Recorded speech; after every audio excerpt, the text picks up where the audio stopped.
Welcome to another episode of Entrepreneurs and Fuego. We are documenting the journey of incredible entrepreneurs. My new best friend, man, Chris Snook. How you doing, man? I'm doing well. This is the first time that I've heard anybody said that they're a brand humanizer. Yeah. What is a brand humanizer? I mean, it speaks for itself. It's most of us have had an experience, I think, of late. You probably could think of one today where you haven't felt like you were treated like a human by name that brand. So it's just I've come up with ways over the years to just try and position myself in a simple way that our 5-year-old would understand.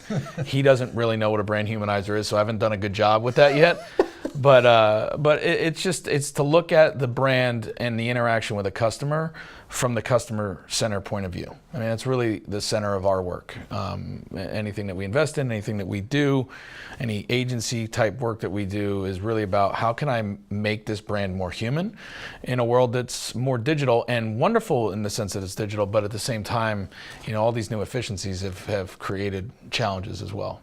So, is it fair to say that what you're doing is kind of in tune or in line with the thought that everything that is old is now new?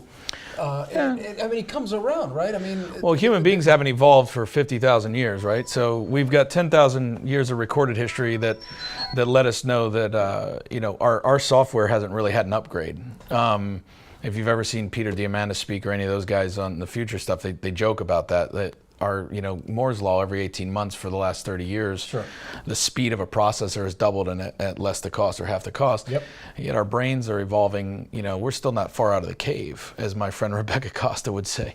So what's old is new. Yeah, that's true. I mean, at the end of the day, we still want to be treated a certain way, and we can't compute much faster than that as an emotional being.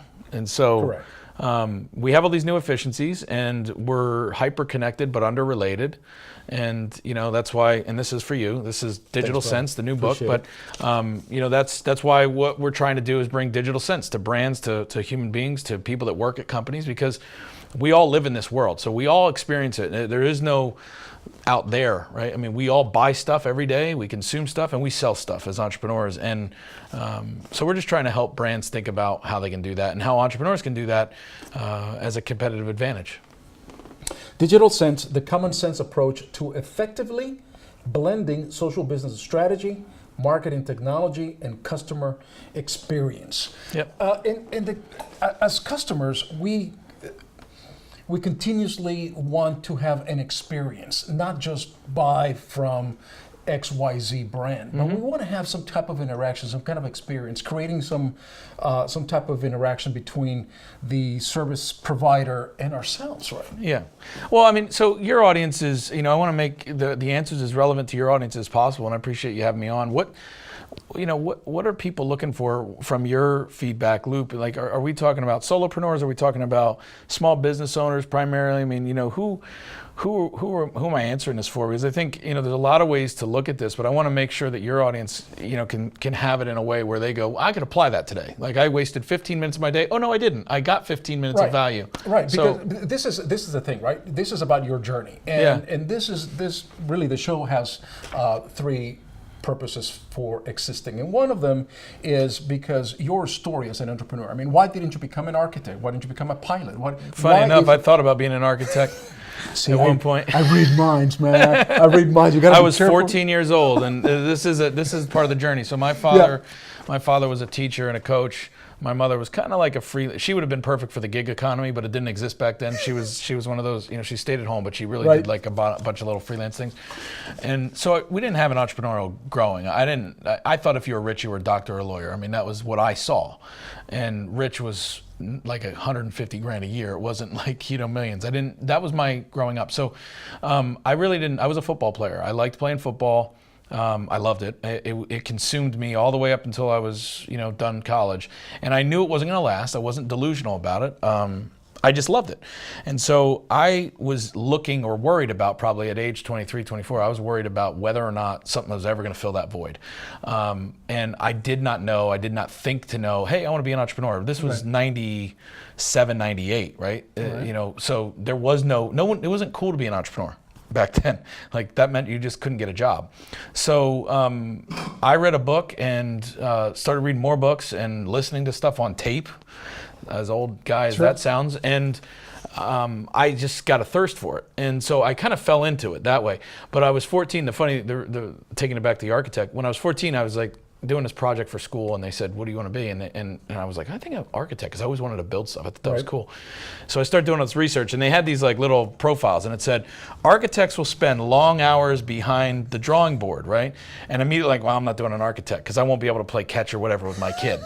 And I literally, that was my DNA. I was like, I'm not going to do a thing that I work on all the time. And now, I work 18, 20 hours a day. So, but it's, it's kind of funny, yeah. But you remember that episode, right? Oh, yeah, very clearly. I mean, I can see myself reading it.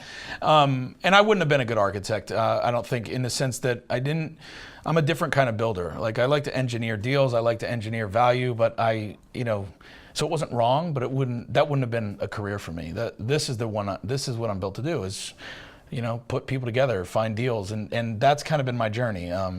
It's been up and down. What has been, well, let me ask you this other way. What is the biggest mistake that we make as entrepreneurs? Trying to be what you think it is. And what I mean by that is, you have to start with a picture, right? Human beings think in pictures. You're never going to not think in pictures.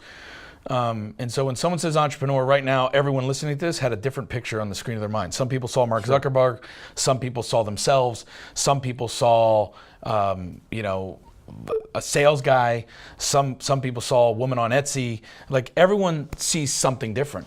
And the challenge that an entrepreneur has at any level is, some people saw a realtor, right, that owns a franchise. The challenge is that my picture of an entrepreneur, I didn't have one, right? My picture of a business owner was my uncle who was a dentist or whatever, right? And because that's all I knew.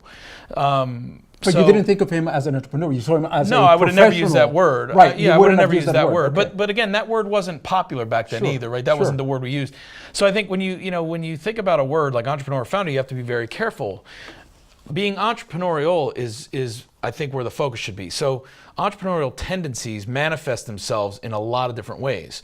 An entrepreneurial tendency is someone who makes something out of nothing, or who builds value where there otherwise was a bunch of stuff that people didn't know what to do with, right? And it's like a good chef. My wife is a wonderful chef. Never had culinary training. I open up the refrigerator. I used to think I could cook. I open up the refrigerator. There's a bunch of stuff in it. I look at it. I close it, and I make a peanut butter sandwich or spaghetti, because that's the limit of my tolerance for creativity. I'll open it up, it'll be empty, and it's like, okay, I'll have cereal. I'll open that same refrigerator up, and she'll go, you're hungry. And next thing you know, there's a 5-star meal with garnish in there. I'm like, where did you get that? Where did you make that from? The fridge. No, I looked in the fridge. There was nothing there. How did you make whatever that is? And it's wonderful.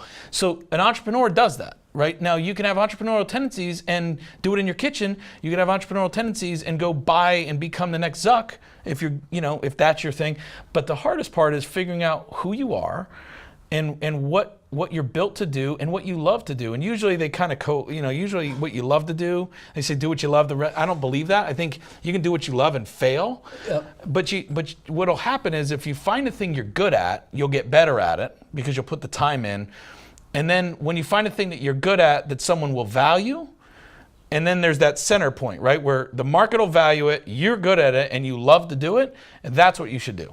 But it takes time. It takes time, Chris. And one of the things that's interesting that you're describing our concept of entrepreneur. Once you say the word entrepreneur, the 5-10 people in this room would have a different idea of an entrepreneur. You would never pigeonhole it too. I mean, you either raise money and become a VC-backed company, which that's one form of entrepreneurship, and it's probably the least likely to work.